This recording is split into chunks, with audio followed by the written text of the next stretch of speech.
ketika sudah menikah gagal, terus ingin memperbaiki pernikahan, gagal lagi, gagal lagi, gagal lagi. Apakah memang ada kehidupan atau ada pasangan yang selama ini tuh hidup tanpa pasangan gitu? Yang pertama adalah di tepuk sakinah tuh, tepuk sakinah, berpasangan, berpasangan, berpasangan. Ah, ini dia. Mungkin lucu kedengarannya berpasangan, berpasangan, berpasangan, tapi untuk some people, beberapa orang itu berasa gini loh. Emang aku punya jodoh? Emang aku akan menemukan orang yang mencintaiku?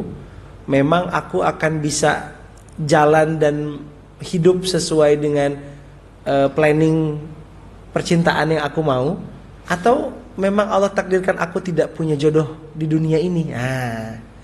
Ini pernah pertanyaan ditanyakan waktu kami sedang kajian sama Ustadz Muzammil. Saya, Raffi, Ustadz Muzammil Zoom bareng, tiba-tiba ada seorang santri, yang seorang peserta. Beliau single mother. Terus, ahlan wa sahlan kakak, silakan yang mau bergabung, boleh maju ke depan. Jadi, beliau single mother ini bilang, Ustadz, saya gagal terus. Ketika sudah menikah gagal, terus ingin memperbaiki pernikahan, gagal lagi, gagal lagi, gagal lagi. Ingin menjalin kembali pernikahan yang baru, gagal lagi, gagal lagi. Apa memang saya nggak pernah punya pasangan? Nah, ini dia. Apa jangan saya memang tidak diciptakan dengan pasangan, atau mungkin takdirnya saya sendirian gitu. Nah, ini buat optimisme teman-teman yang hadir, yang sudah punya pasangan, yang sudah menikah, atau yang masih trauma. Trauma apa? Trauma pernah gagal dalam pernikahan. Banyaknya gitu, nih dulu pernah gagal, udahlah nggak usah nikah aja. Nah, gimana nih? Apakah memang ada kehidupan atau ada pasangan yang selama ini tuh hidup tanpa pasangan gitu? Nah, ternyata jawabannya ada di Quran surah An-Naba. Teman-teman hafal surah An-Naba?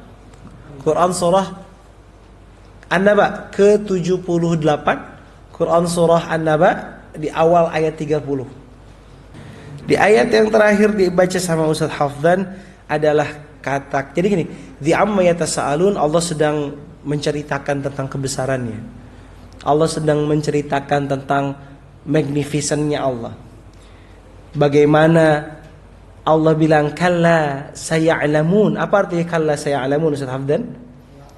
Tidaklah kamu mengetahui, gitu kan? Kamu tuh pasti akan tahu. Alam naj'alil arda mihada. Bukankah kami telah menjadikan bumi itu hamparan, wal jibala autada, dan kami jadikan gunung-gunung sebagai pasak.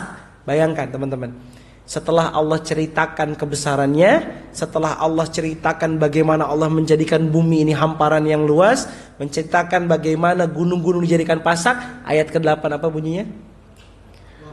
Wa khalaqnakum, dan kami ciptakan kalian berpasang-pasangan. The answer, jawaban dari pertanyaan, apakah saya hari ini akan punya pasangan dalam hidup? Jawabannya, wa khalaqnakum azwaja. Allah sudah menciptakan kita dengan pasangan-pasangannya. Allah sudah menciptakan kita dengan couple-couplenya.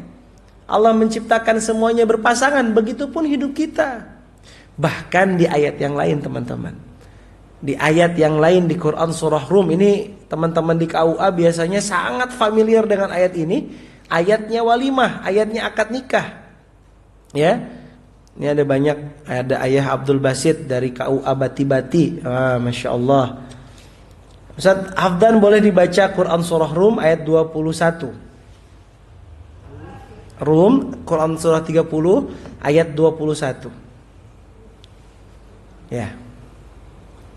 Ini kita masih membahas tentang tepuk sakinah, prok, berpasangan. Di ayat ini tuh Allah bilang, Allah berfirman, wa min ayatihi. Apa artinya wa min ayatihi? Dan di antara tanda-tanda kebesarannya Allah. Tadi kan dibahas di surah An-Naba, Allah bilang, aku menciptakan bumi yang berhamparan. Aku menjadikan gunung-gunung yang berpasak-pasak, jadi pasak bumi. Dilanjutkan, dan aku menciptakan kalian berpasangan. penciptaan berpasangan laki-laki dan perempuan disandingkan dengan kehebatan Allah menciptakan bumi dan isinya. Di ayat ini Allah lebih menjelaskan secara detail, wa min ayatihi, dan dari kebesaran, tanda-tanda kebesarannya Allah apa? An khalaqalakum min anfusikum, dan Allah ciptakan di antara kalian. Ini lebih spesifik. Kenapa? Min anfus, di antara kalian, di antara jenis-jenis kalian, di antara manusia-manusia yang ada. Apa? Azwaja, pasangan-pasangan. Jadi teman-teman, istilah tepuk sakinah, berpasangan itu adalah tanda kebesarannya Allah. Bagaimana laki-laki diciptakan bisa menikmati indahnya wanita, bagaimana wanita bisa menikmati suaminya, itu adalah tanda kebesaran Allah. Maka hari ini banyak orang yang na'udzubillah, tidak suka sama lawan jenisnya. Dia bilang itu adalah hal yang fitrah, itu adalah hal yang nature. Dulu saya pernah di Gontor waktu masih di pondok, teman-teman, saya tuh nemenin mahasiswa dari Amerika, pertukaran pelajar gitu ke Gontor. Mereka lagi belajar Islam. Seminggu mereka belajar Islam, saya dipilih jadi salah satu panitia yang jadi nge-guide mereka gitu. Jadi nemenin mereka makan, nemenin mereka diskusi, nemenin mereka jalan-jalan with my English yang bla bla bla gitu. Tapi akhirnya saya ikut ngobrol sama mereka. Nah, dalam obrolan itu ada yang menarik adalah ketika mereka awalnya mereka kagum. Hebat ya anak pondok kayak gini, ada pendidikan kayak gitu segala macam. Terus dalam sebuah diskusi sederhana tuh mereka pas makan itu kita ditanya, kenapa di dalam Islam kita tidak boleh berpacaran, tidak boleh mengenal pasangan kita lebih jauh sebelum menikah. Jadi mereka dalam tanda kutip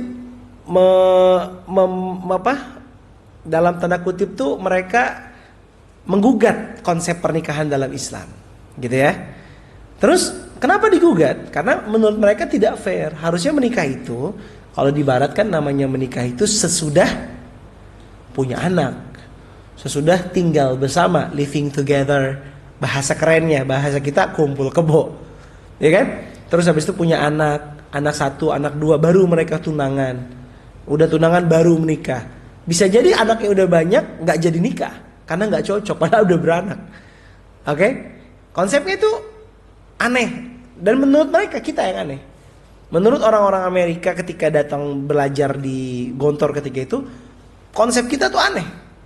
Dan akhirnya ketika saya coba ngobrol, saya bilang gini, justru dengan menikah, saya bilang, kita akhirnya bisa menemukan cinta. Bukan ketika kita menemukan cinta, akhirnya kita bisa menikah, saya bilang. Mereka aneh, teman-teman. Ini yang menarik ya. Ini kita masih dalam sebuah konteks berpasangan. Kenapa? Karena Islam itu membuat kita sadar bahwa cinta itu tumbuh ketika kita berakad